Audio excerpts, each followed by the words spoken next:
What happens to us after we die? Do you know? Death is understandably an uncomfortable subject, one which we may easily avoid dwelling on. For those men fighting in the midst of the Great War, however, they enjoyed no such luxury. But while death itself was rampant and indiscriminate across the frontline trenches, there are instances where some of these men either died or avoided death in ways which were anything but normal. What they encountered cannot be explained. My name is Thomas Whitmore, and I was a lieutenant in His Majesty's 4th Battalion, serving in the muddy hell of the Somme in 1916.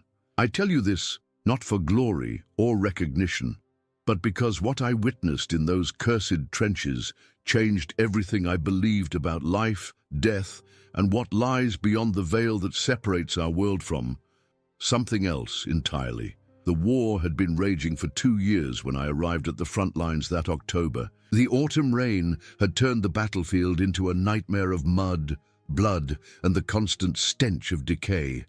Men died by the thousands, their bodies often left to rot in no man's land, because retrieving them meant certain death for anyone foolish enough to venture beyond our wire.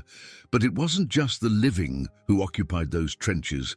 I first noticed something was wrong on my 3rd night in the forward position. Sergeant Mills, a weathered veteran who'd survived since the war's beginning, was on watch duty when he came running to my dugout, his face pale as the morning mist that clung to the battlefield. "Sir," he whispered, his voice trembling in a way I'd never heard from such a hardened soldier. "There's something moving in the wire, something that ain't right." I grabbed my rifle and followed him to the fire step, peering over the parapet into the darkness beyond. The moon was hidden behind thick clouds, casting the landscape in an eerie twilight that seemed to shift and writhe with each gust of wind. "There, sir." Mills pointed toward a section of barbed wire roughly 50 yards from our position. "Been watching it for the past hour. It moves like a man, but different." I strained my eyes against the darkness, and that's when I saw it. A figure, tall and gaunt, moving through the wire as if it weren't there at all. But what chilled me to the bone wasn't just its impossible movement. It was the way it seemed to glow with a faint, sickly light that made my stomach turn. "Challenge it," I whispered to Mills. "Who goes there?" Mills called out, his rifle trained on the figure. The thing stopped moving. Slowly, impossibly, it turned toward us. Even from that distance I could see its face, or what should have been a face. Instead, there was only a void of absolute darkness, as if someone had cut a hole in the very fabric of reality. Then it spoke, and its voice was like the wind through a graveyard, carrying the names of men I'd known, men who died in previous assaults. Thomas Whitmore. It called, and my blood turned to ice. "Come, join us." But the most terrifying part wasn't that it knew my name. It was that the voice speaking wasn't just one voice. It was a chorus of the dead, and among them I recognized the voices of friends I'd lost just days before. The following weeks brought more encounters with these entities. What had begun as isolated incidents became a nightly occurrence that threatened to drive my men to madness. The dead, it seemed, were not content to rest in the muddy graves of no man's land. Private Henderson was the first to break completely. I found him one morning, huddled in the corner of his dugout, muttering about his brother who died at Ypres, calling to him from beyond the wire. The boy was barely 19, his mind shattered by something no military training could have prepared him for. "They want us to join them, sir," Henderson whispered, his eyes wide with terror. "They say the war never ends for them. They're still fighting, still dying, over and over again in some grey place between life and death." I tried to dismiss it as shell shock, the madness that claimed so many good soldiers. But then Corporal Davies came to me with reports from other sections of the line. Similar sightings, similar voices calling from the darkness. Men from different companies, different regiments, all describing the same impossible phenomenon. "It's spreading, sir," Davies reported during our evening briefing. Started here in our sector, but now it's moving up and down the line. The French are reporting strange incidents too. Their officers think it's some new German psychological weapon. But I knew it wasn't the Germans. This was something far older, far more terrible than anything human minds could devise. The breakthrough came when I received a letter from my old professor at Cambridge, Dr. Edmund Hartwell. He'd been studying ancient texts about battlefields throughout history, documenting similar phenomena from Gettysburg to Waterloo. His research suggested that in places where massive death occurred, the boundary between our world and what he called the grey realm became thin, permeable. War creates wounds in reality itself, his letter explained. When thousands die in agony and terror, their final moments can tear holes in the fabric that separates the living from the dead.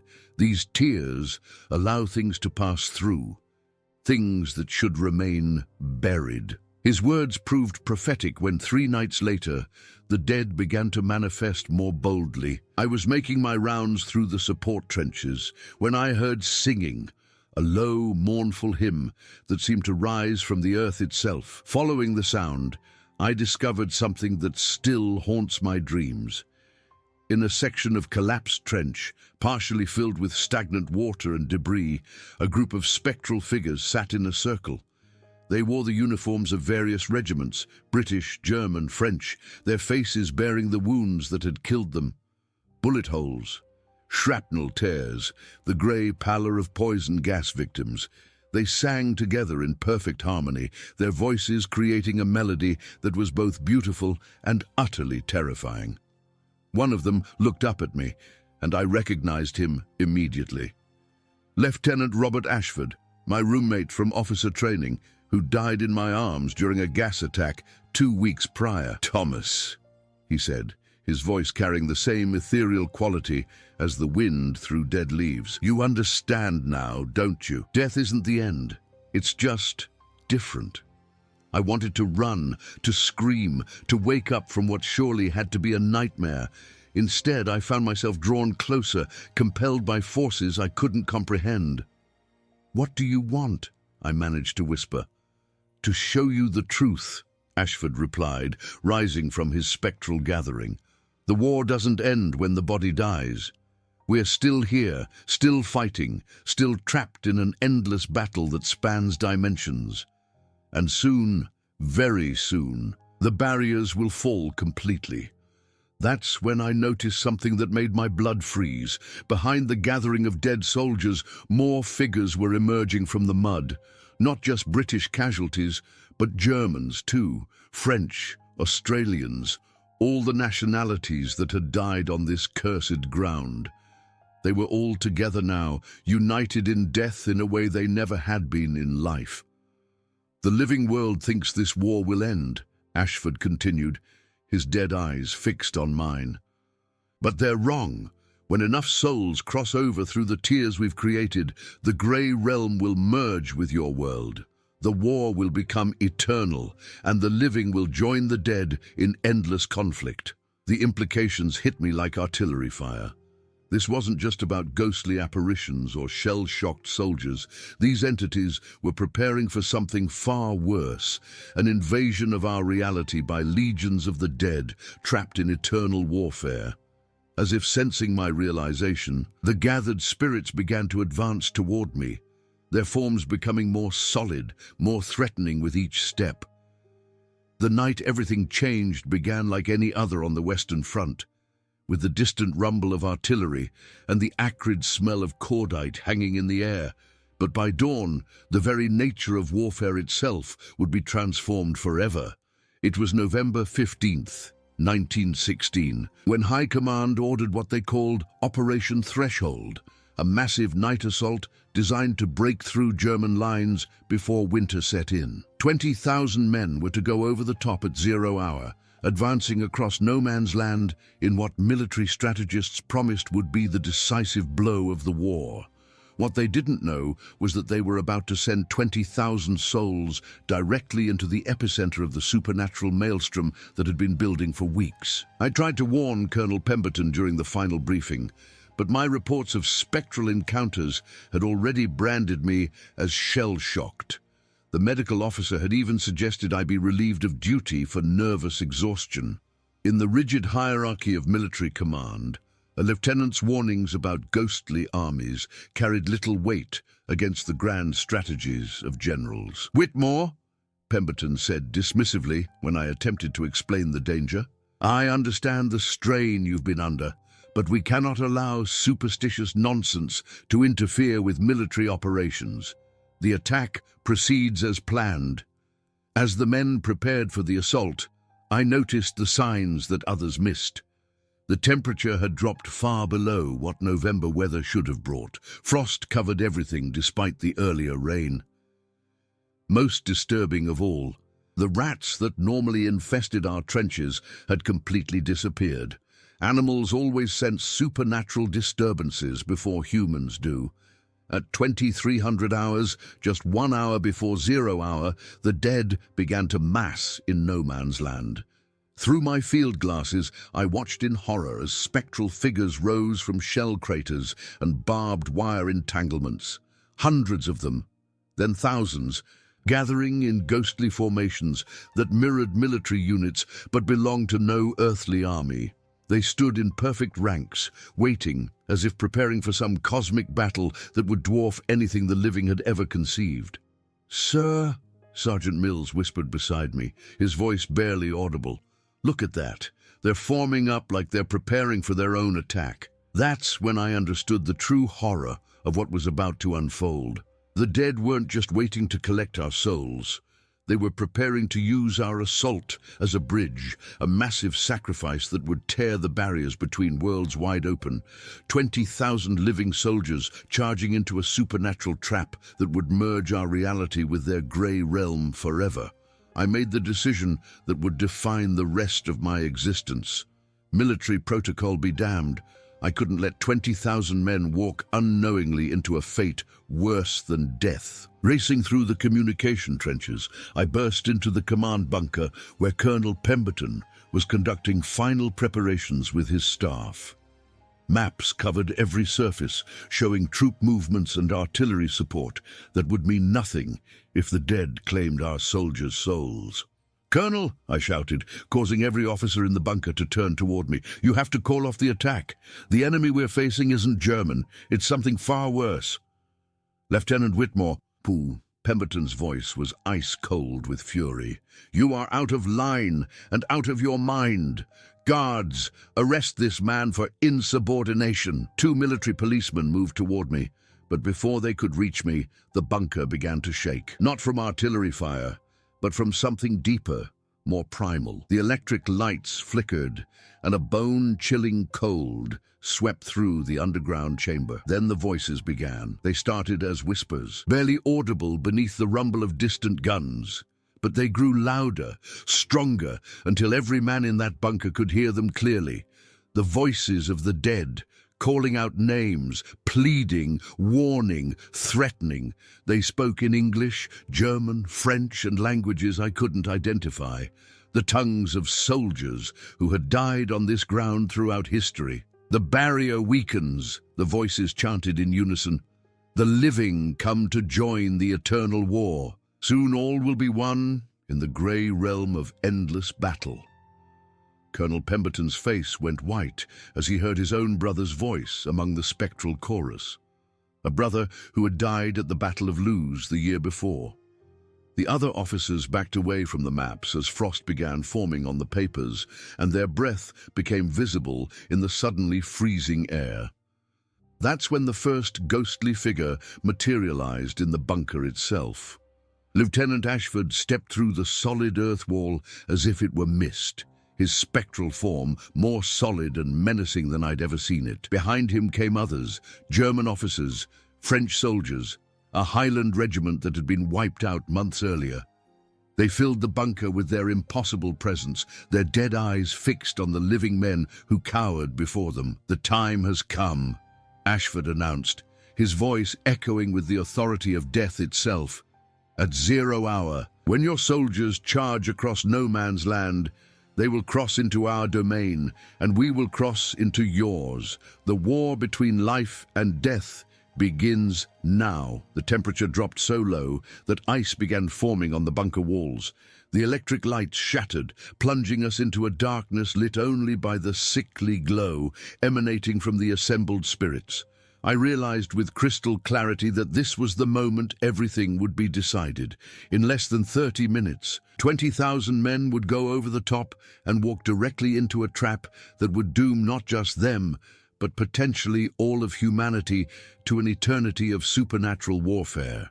The dead had chosen their moment perfectly, and unless I could find a way to stop what was about to happen, the Great War would become truly great, expanding beyond the realm of the living into dimensions where conflict never ends. With the spectral army gathering strength and 0 hour approaching, I knew that conventional military thinking would only ensure disaster. The dead had anticipated our strategies, our formations, our very conception of warfare itself. To defeat an enemy that existed beyond the realm of physical reality, I would need to fight on their own supernatural battlefield.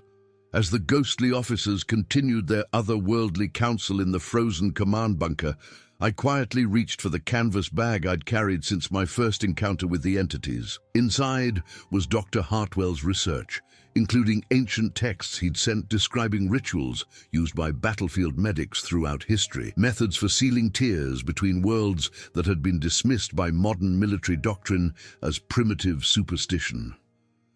"Colonel," I whispered to Pemberton, who stood paralyzed with terror as his brother's spirit beckoned to him from across the bunker. "The only way to stop this is to reverse the process that's opened these dimensional rifts. We need to perform a counter-ritual before the attack begins." Ashford's spectral head snapped toward me, his dead eyes blazing with supernatural fury. "You cannot stop what has already begun, Thomas. The living world has created too much death, spilled too much blood on this cursed ground. The barriers are beyond repair." But I'd studied Hartwell's texts carefully during the long, sleepless nights in the trenches. The ritual required 3 elements: a massive amount of spiritual energy, the willing sacrifice of something precious to bridge the realms, and, most crucially, the participation of both the living and the dead in a unified act of creation rather than destruction. "You're wrong," I said, standing to face the assembled spirits. "The tears weren't created by death alone. They were created by the anguish, the hatred, the endless cycle of violence that war breeds. But that same spiritual energy can be redirected toward healing rather than harm." Drawing upon every ounce of authority my officer's training had given me, I began issuing orders that would have seemed insane under normal circumstances. "Sergeant Mills, send runners to every company along the line. Tell them to lay down their weapons at 0 hour, not in surrender, but in remembrance of the dead." "Sir?" Mills stared at me in confusion, but something in my voice compelled obedience. "Tell them to speak the names of their fallen comrades aloud. Every man who has died in this war, from both sides, not as enemies but as human beings who shared the same fear, the same pain, the same desire to see home again." The ghostly officers began advancing menacingly, but I continued undeterred. From Hartwell's bag, I pulled out an item I'd hoped never to use: a silver locket containing a photograph of my fiancée Margaret, the most precious thing I possessed in this hellish place. "This ritual requires a bridge between life and death," I announced, holding the locket high. "Something that connects both realms through love rather than violence." Ashford's spirit recoiled as if struck. "You don't understand the forces you're meddling with, Thomas. The Grey Realm has claimed this battlefield. You cannot undo what centuries of warfare have created." "Perhaps not," I replied, opening the locket to reveal Margaret's smiling face. "But I can transform it." With minutes remaining before 0 hour, I began the ritual Hartwell had described. Speaking in Latin phrases older than Christianity itself, I called upon the fundamental forces that govern the boundaries between life and death. The words felt alien on my tongue, but they carried power that made the spectral figures step back. "I offer this freely," I declared, placing the locket on the frozen ground between the living and the dead, not as payment for passage, but as proof that love transcends death, that memory can heal rather than wound. The reaction was immediate and terrifying. The bunker filled with blinding light as supernatural energies clashed. The assembled spirits began to wail, not in triumph, but in something approaching anguish. For the first time since this nightmare began, they seemed uncertain, vulnerable. Colonel Pemberton, finally breaking free from his paralysis, grabbed the field telephone. "All units, this is command. Operation Threshold is cancelled. Repeat, the attack is cancelled. All personnel are to speak aloud the names of our fallen comrades and lay down arms in their memory." The order went out across the entire front line, carried by runners who spread the word with desperate urgency. As 0 hour arrived, instead of 20,000 men charging to their doom, something unprecedented occurred along miles of trenches. British, French, Australian, and Canadian soldiers began calling out names. Henry Thompson, aged 19, died at Vimy Ridge. Jean-Baptiste Moreau, aged 22, killed by shrapnel at Verdun. Klaus Müller, aged 24, died of gas poisoning near Ypres. The names of the dead rose into the night air like prayers, spoken not with hatred, but with profound remembrance. And in the bunker, the ghostly officers began to change. The wounds that marked their spectral forms started to heal. The anguish that had twisted their features into masks of supernatural fury began to ease. Most remarkably, the German spirits and Allied spirits turned toward each other, not with hostility, but with recognition of shared humanity. "What have you done?" Ashford whispered, his voice losing its otherworldly echo and becoming more recognizably human. "I've reminded the dead why they lived," I replied, watching as the silver locket began to glow with warm light instead of the cold radiance of the supernatural, and reminded the living why death need not be the end of hope. The ritual was working, but I could sense resistance from deeper in the grey realm. Ancient powers that had fed on warfare for millennia were not about to surrender their feast without a fight. The real battle was just beginning. The response from the deeper forces of the grey realm was swift and terrifying. As the healing light from my locket spread across no man's land, darker powers that had gorged on centuries of warfare rose to defend their domain. The ground itself began to crack and split, releasing waves of spectral energy that made the earlier manifestations seem like mere shadows. From these rifts emerged entities that bore no resemblance to human soldiers, ancient things that had existed long before mankind learned to wage war, creatures that fed on conflict itself and had grown immensely powerful from the Great War's unprecedented carnage. "You fool!" A voice boomed across the battlefield, speaking in a language that predated human civilization, yet was somehow understood by every living soul present. "This realm has been consecrated by blood. It belongs to us now." The temperature plummeted even further as these primordial entities began manifesting physically. They towered above the trenches like walking nightmares, their forms shifting between darkness and shadow, occasionally revealing glimpses of battles from throughout history. Roman legions, medieval knights, Napoleonic cavalry, all the conflicts they had consumed over millennia. But something unexpected happened as these ancient horrors advanced. The recently deceased soldiers, those like Ashford, who had been trapped in the grey realm's cycle of eternal warfare, began to stand against them. "No," Ashford declared, his spectral form now glowing with the same warm light as my locket. "We remember now. We were men first, soldiers second.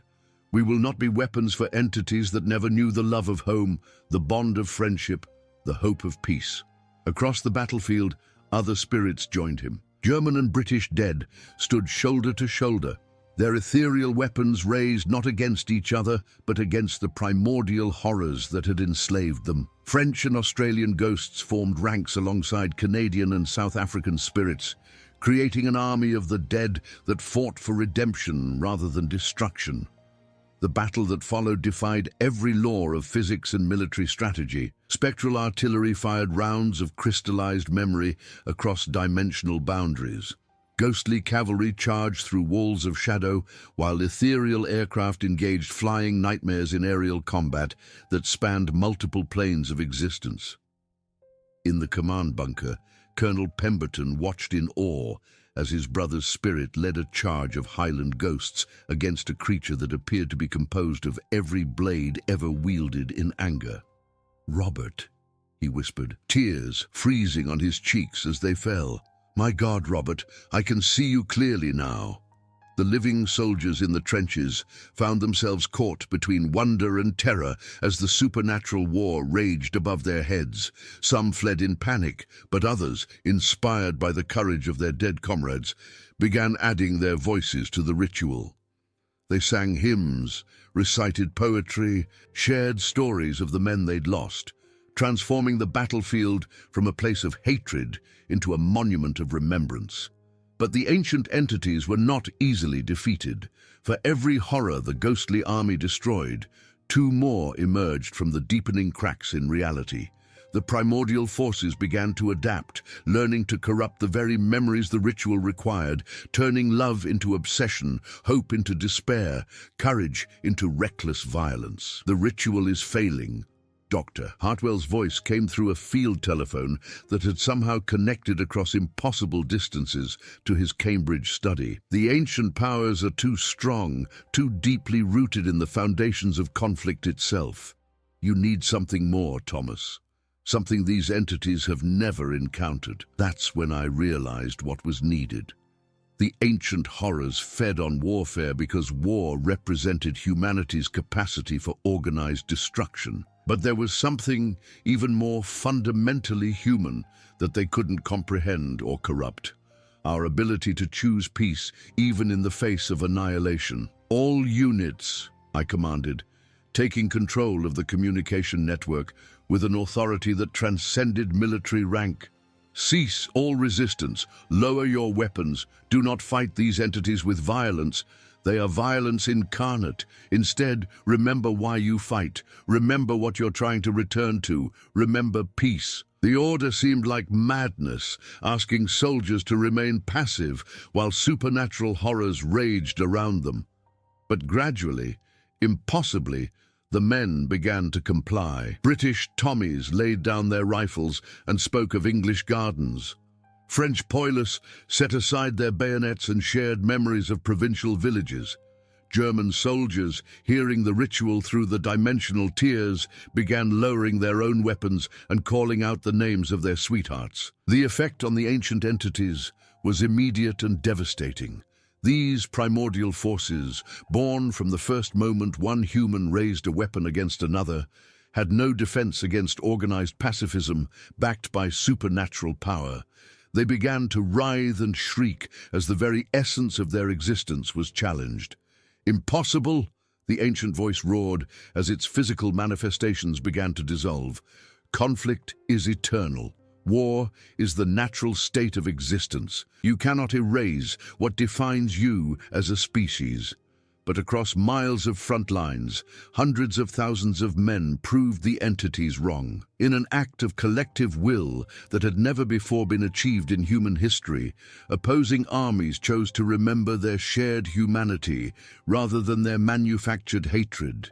The ancient powers, deprived of the conflict they required to exist, began to retreat back into whatever dark dimensions had spawned them. Yet even as victory seemed within reach, I sensed that the most dangerous phase of the battle was still to come.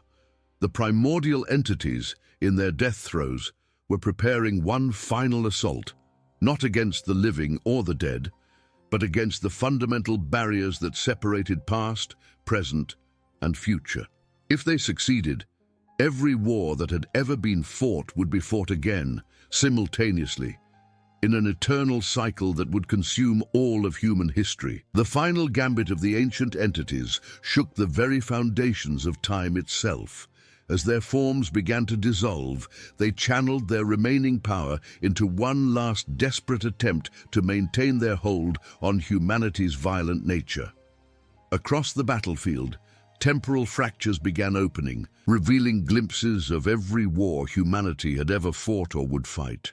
Roman gladiators battled medieval knights, while Napoleonic cannons fired at futuristic aircraft that hadn't yet been invented. But their plan backfired spectacularly.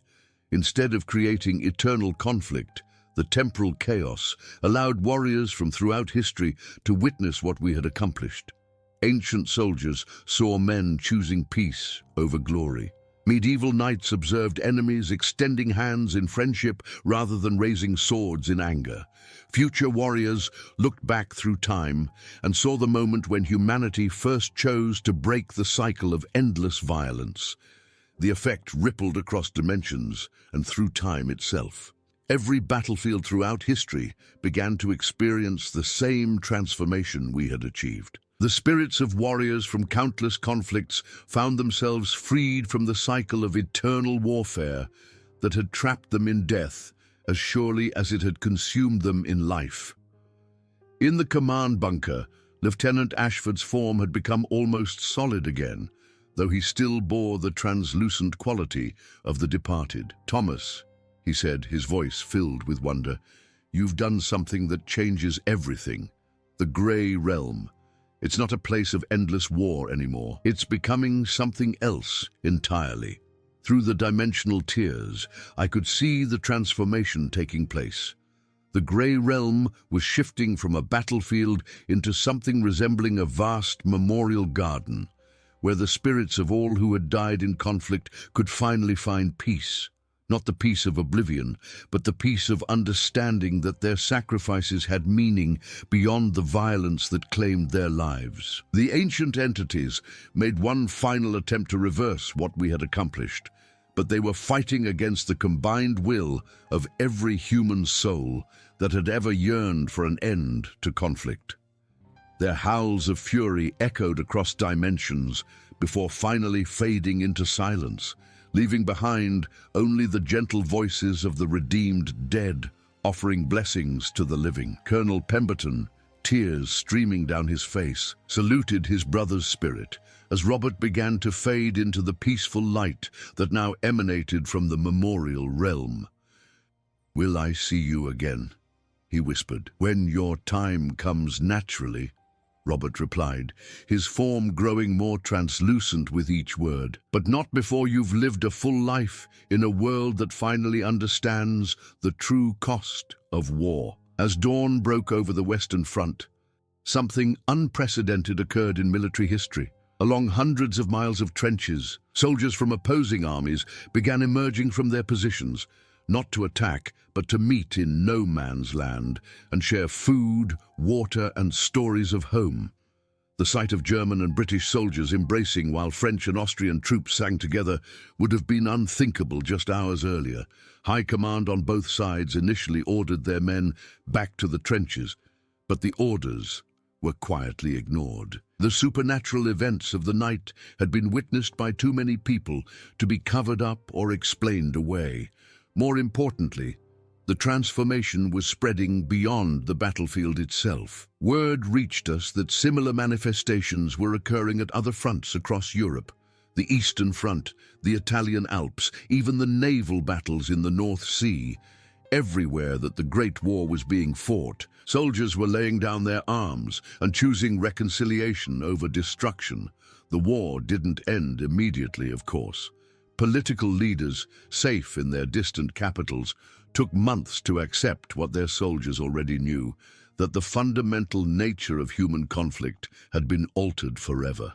But when the armistice finally came in November 1918, it was not due to military exhaustion or political maneuvering. It came because the men who actually fought the war had collectively decided that enough blood had been spilled. In the years that followed, I remained in contact with Dr. Hartwell, helping him document what had occurred that night in 1916. His research became the foundation for a new field of study that combined military history with supernatural investigation. We learned that the transformation wasn't unique to the Great War. Similar events had occurred at Gettysburg, Waterloo, and other major conflicts throughout history, but never with such complete success. The silver locket that had served as the focal point for our ritual was eventually placed in the Imperial War Museum, though few visitors understand its true significance. To most, it appears to be simply a personal memento from a soldier who survived the trenches. Only those who know the full story can see that it still glows faintly with the warm light of love transcending death. I married Margaret after the war, and we lived a long, peaceful life together.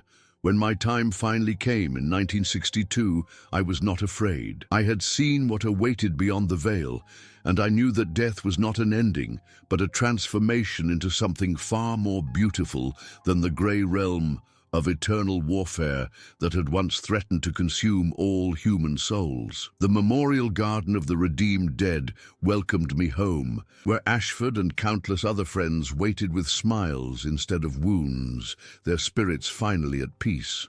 And sometimes, when the barriers between worlds grow thin, I return to visit the living world to ensure that the lesson we learned in 1916 is never forgotten. That peace is not just the absence of war, but the active choice to value love over hatred, memory over vengeance, and hope over despair. The Great War was indeed great, but not for the reasons historians typically cite. It was great because it marked the moment when humanity proved that even in our darkest hour, we could choose to be something more than the sum of our conflicts. That choice reverberates through time itself, ensuring that every future generation will have the opportunity to build a world where the dead can rest in peace and the living can thrive in harmony.